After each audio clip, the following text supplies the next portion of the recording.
Un médiateur joue le rôle d'intermédiaire entre les deux parties à un conflit qui les aide à trouver un accord. Le médiateur intervient pour résoudre un différend. Il n'y a qu'un médiateur entre Dieu et l'homme, Jésus-Christ.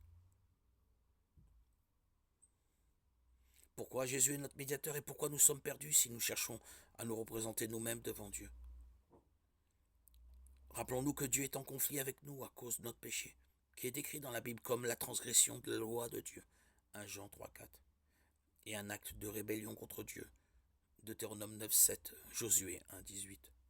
Dieu est le péché, notre péché nous sépare de lui. Il n'y a pas de juste pas, même un seul, Romains 3,10. Tous les hommes sont pécheurs du fait de la nature pécheresse que nous avons héritée d'Adam et de nos péchés quotidiens. Le seul juste châtiment pour nos péchés est la mort, Romains 6, 23. Non seulement physique, mais la mort éternelle. Apocalypse 20, 11, 15. Le juste châtiment du péché est l'enfer éternel. Nous ne pouvons donc rien faire de nous-mêmes pour nous justifier devant Dieu. Toutes nos bonnes œuvres sont insuffisantes pour nous permettre de nous tenir devant un Dieu saint. Ésaïe 64, 6, Romains 3, 20, Galates 2, 16. Sans l'intervention d'un médiateur, nous sommes destinés à passer l'éternité en enfer, car nous ne pouvons nous sauver nous-mêmes de notre péché. Un espoir demeure en effet, il y a un seul Dieu, il y a aussi un seul médiateur entre Dieu et les hommes. Un homme, Jésus-Christ.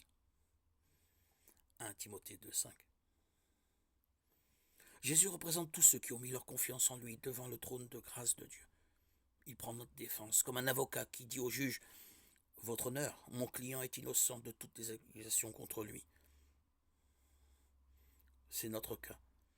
Un jour nous ferons face à Dieu, mais tous nos péchés seront alors totalement pardonnés à cause de la mort de Jésus pour nous. L'avocat de la défense a pris sur lui notre peine. On trouve une autre preuve de cette vérité réconfortante en Hébreux 9,15. Voici pourquoi il est le médiateur d'une alliance nouvelle. Sa mort est intervenue pour le rachat des transgressions commises sous la première alliance, afin que ceux qui ont été appelés reçoivent l'héritage éternel promis. Grâce à notre grand médiateur, nous pouvons nous tenir devant Dieu revêtus de la justice de Christ. Sur la croix, Jésus a échangé nos péchés contre sa justice. 2 Corinthiens 5, 21. Sa médiation est le seul moyen par lequel nous puissions être sauvés.